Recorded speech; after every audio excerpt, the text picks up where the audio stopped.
Plan তৈরি করেন যে আমি আলহেরাতে 5 বছর থাকবো, 5 বছর থেকে এই আলহেরা থেকে বের হয়ে আমি অন্য কোথাও চাকরি করব না, আমার অধীনে চাকরি করাবো মানুষকে, যেমনটা আমাদের চেয়ারম্যান সাহেব করেছেন। বাংলাদেশের সুনামধন্য প্রতিষ্ঠান তামিরুল মিল্লাত কামিল মাদ্রাসায় উনি দীর্ঘ 20 বছর পর্যন্ত চাকরি বাকরি করেছেন। কেন? টাকা পয়সার দিকটা কম ছিল যখন ওইখানে চাকরি করে, আমরা তো জানি। তখনও তার শপিং মল ছিল, তখনও তার দেখা গেছে বাড়ি গাড়ি ছিল, এবং কি ওনার কাহিনী যদি বলতে চাই অনেক সময় চলে যাবে। সুতরাং আজকে যেহেতু ওই ইস্যু নিয়ে কথা বলছি না, এতটুকুই বললাম যে ওই সময় তো তার টাকা পয়সা ছিল, সে যদি চাইতো ছোটখাটো একটা প্রতিষ্ঠান দিয়ে দিতে পারতো। উনি কেন দেয় নাই? উনি জেনেছেন, বুঝেছেন যে শুধু টাকা পয়সা দিয়েই প্রতিষ্ঠান খোলা যায় না, শিখার মতো অনেক কিছু আছে। যেমন কথার কথা, আমার টাকা আছে, টাকা থাকলেই তো প্রতিষ্ঠান খোলা যাবে না। এই প্রতিষ্ঠানকে ধরে রাখার জন্য শিক্ষার অনেক বিষয় আছে, যেগুলো শেখার জন্য আপনাকে কোনো প্রতিষ্ঠানে সময় দেওয়া লাগবে। আমাদের চেয়ারম্যান সাহেব প্রতিনিয়তই বলেন। এজন্য আপনাদেরকে বলবো, আপনারা এখন বয়স কম, সবার বয়স কত? 10 থেকে 15 বছর। আপনারা এখন নিজেকে নিয়ে যদি প্ল্যান তৈরি করেন যে আমি 20 বছর বয়সে, 25 বছর বয়সে এটা করব, এটা করব, এটা হব, ওর মতো হব, যদি এখন থেকে প্ল্যান তৈরি করতে পারেন, ইনশাল্লাহ আপনারা সাকসেস হবেনই হবেন। কারণ সাকসেস হওয়ার জন্য, সফল হওয়ার জন্য আপনাকে আগে থেকে প্ল্যান করতে হবে। আপনি যদি আগে থেকে প্ল্যান না করেন, সময় ছাড়া আপনি দেখা গেছে যে কইলেন আমি একদিনে সব চেষ্টা করব, একদিনই আমি সফল হয়ে যাব, সম্ভব? সম্ভব না। যে কোনো জিনিসের একটা লিমিট আছে, আনলিমিটেড কোনো কিছুই হয় না। সুতরাং আপনারা যদি সফল হইতে চান, এখন থেকে আপনারা যদি চান আপনি ব্যারিস্টার হবেন, সম্ভব। যদি চান আপনি বড় বক্তা হবেন, সম্ভব। যদি চান আপনি স্কুলের মাস্টার হবেন, সম্ভব। এক কথায়, আপনি যদি চান অনেক টাকা পয়সার মালিক হবেন, এখন থেকে যদি প্ল্যান তৈরি করেন আর সেই প্ল্যান অনুযায়ী যদি আপনি চলেন, তাহলে কি অবশ্যই সম্ভব, আপনি হইতে পারবেন। আর এখন থেকে নিজেকে যেভাবে তৈরি করবেন, যেভাবে গড়ে তুলবেন, আপনি ঠিক বড় হইলে ওই সিস্টেমেরই থাকবেন। এজন্য আপনাদেরকে বলবো, আপনি প্ল্যান তৈরি করেন। আজকে তো আমাদের মুসলিম জাতি যারা আছি, আমাদের ভিতরে কোনো প্ল্যান নাই, আমাদের ভিতরে কোনো চিন্তা ভাবনা নাই।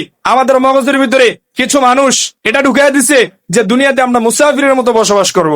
এটা সমাজের ভিতরে অনেক মানুষ আছে যারা বলেন যে আমাদের দুনিয়াটা অল্প দিনের জন্য, সুতরাং আমরা এখানে মুসাফিরের মতো বসবাস করব। না, এটা স্পষ্ট মিথ্যা কথা।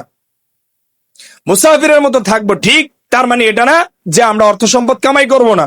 অর্থ সম্পদ কামাই করতে যায়াও আবার হারাম পন্থায় কামাই করা যাবে না, হালাল পন্থায় অর্থ সম্পদ কামাই করার দরকার আছে। কারণ আল্লাহ তাআলা নিজেই বলেছেন ওয়াকিমুস সালাহ ওয়া আতুজ যাকাত। আল্লাহ তাআলা যেখানে নামাজের কথা বলেছেন, সেখানেই আবার যাকাতের কথা বলেছেন।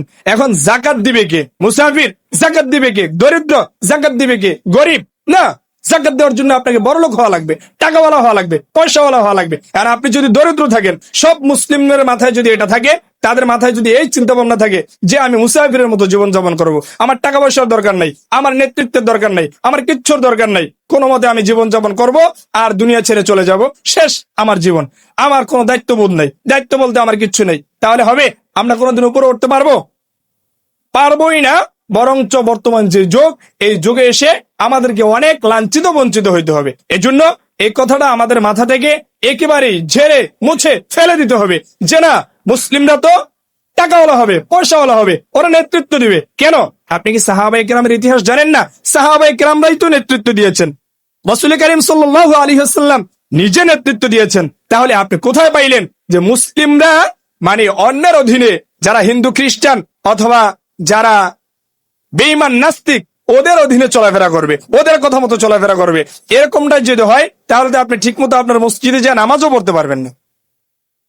যেখানে নবীজি সাল্লাল্লাহু আলাইহি ওয়াসাল্লাম রাষ্ট্র পরিচালনা করেছেন, সাহাবায়ে কেরামরা রাষ্ট্র পরিচালনা করেছেন, সেক্ষেত্রে আমরা বলতেছি কি যে না, আমরা রাজনীতিতে জড়াবো না, আমরা টাকা পয়সাওয়ালা হব না, আমরা কোনো মতো মুসাফিরের মতো জীবনযাপন করব। এটা স্পষ্ট ভুল কথা। শুধু আমি তো যাকাতের কথা বললাম, শুধু যাকাতেই নয়, আপনি যে কোনো বড় ধরনের উপরের লেভেলের আমল করতে গেলে আপনার টাকা পয়সা দরকার। দেখেন, আপনি যদি হজ করতে যান, হজ কার উপর ফরজ? যে নেশাব পরিমাণ মালের মালিক, যে বড় লোক, ধনী, তার উপর হজ ফরজ, তাই না? তো সুতরাং আপনি হজ করতে হইলে একটা ইসলামের মানে নামাজ, রোজা, হজ, যাকাত, সেগুলোর ভিতরে এগুলো আছে। ইসলামের বড় বড় যে রোকনগুলো আছে, সেগুলোর ভিতরে একটা হজ। এই হজ করার জন্য আপনাকে বড় লোক হওয়া লাগবে। কুরবানি কার উপর ফরজ? কুরবানি কার উপর ওয়াজিব? যে দরিদ্র তার উপর নাকি? যার টাকা পয়সা আছে তার উপর কুরবানি ওয়াজিব। আপনি দেখেন, ইসলামের যতগুলো বিষয় আছে, হজ, যাকাত, এরকম এভরিথিং, আরো যে বিষয়গুলো আছে, এগুলো সব যারা ধনাঢ্যবান তাদের উপর। সুতরাং আমরা যদি দুনিয়াতে চলাফেরা করতে চাই, নেতৃত্ব দেওয়া লাগবে, টাকা পয়সা অর্জন করা লাগবে। ঠিক আছে, আমরা আজকে থেকে কারা কারা পণ আর প্রতিজ্ঞা করতে পারি, ইনশাল্লাহ আমি প্ল্যান নিয়ে আগাবো, আমি ধনী হব, আমি ইসলামের ভিতরে মুসলিম জাতি হয়ে আমি দেশ পরিচালনা করব, রাষ্ট্র পরিচালনা করব। এরকম নিয়ত কার কার আছে? আল্লাহকে দুহাত তুলে দেখিয়ে দিই, আল্লাহকে দুহাত তুলে দেখিয়ে দিই। আল্লাহ তাআলা আমাদের প্রত্যেকের হাতকে কবুল করুক। আমরা কি শিখতে পারলাম?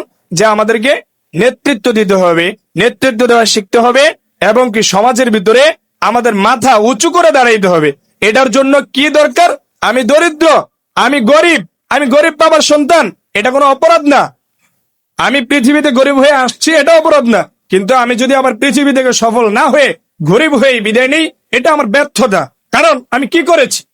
আমি দরিদ্র বাবার সন্তান, ঠিক আছে, কিন্তু আমি যদি এখন থেকে প্ল্যান নিয়ে সামনের দিকে আগাই, তাহলে আমি অবশ্যই সফল হব। আল্লাহ তাআলা আমাকে সফল করবেন, কারণ আল্লাহ তাআলা নিজেই বলেছেন যে যে চেষ্টা করে আমি আল্লাহ তাআলা তাকে কোশ্চিন কালেও ফিরে না।